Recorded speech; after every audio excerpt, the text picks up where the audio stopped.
តម្លៃមាសបានធ្លាក់ចុះខ្លាំងកាលពីថ្ងៃអង្គារដល់កម្រិតទាបបំផុតក្នុងរយៈពេលជិត1ខែដោយរងសម្ពាធពីការកើនឡើងនៃប្រាក់ដុល្លារអាមេរិកហាងឆេងមាសអន្តរជាតិបានធ្លាក់ចុះដល់កម្រិត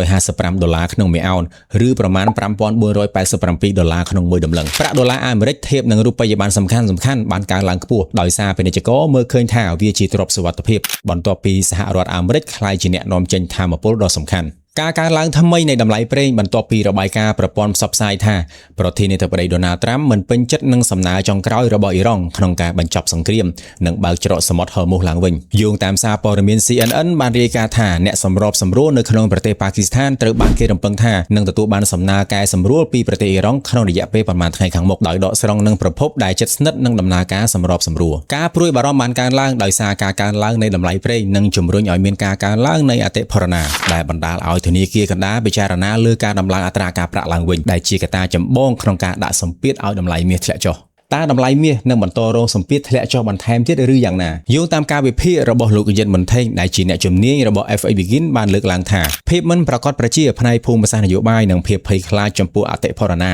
អាចធ្វើឲ្យតម្លៃមាសជួញដូរនៅកម្រិតទាបឬអាចបន្តរងសម្ពាធធ្លាក់ចុះបន្ថែមទៀតតាមកត្តាបច្ចេកទេសបច្ចុប្បន្នមាសកំពុងស្ថិតនៅក្នុងនិន្នាការធ្លាក់ចុះហើយក៏អាចមានឱកាសធ្លាក់ចុះបន្តដល់កម្រិត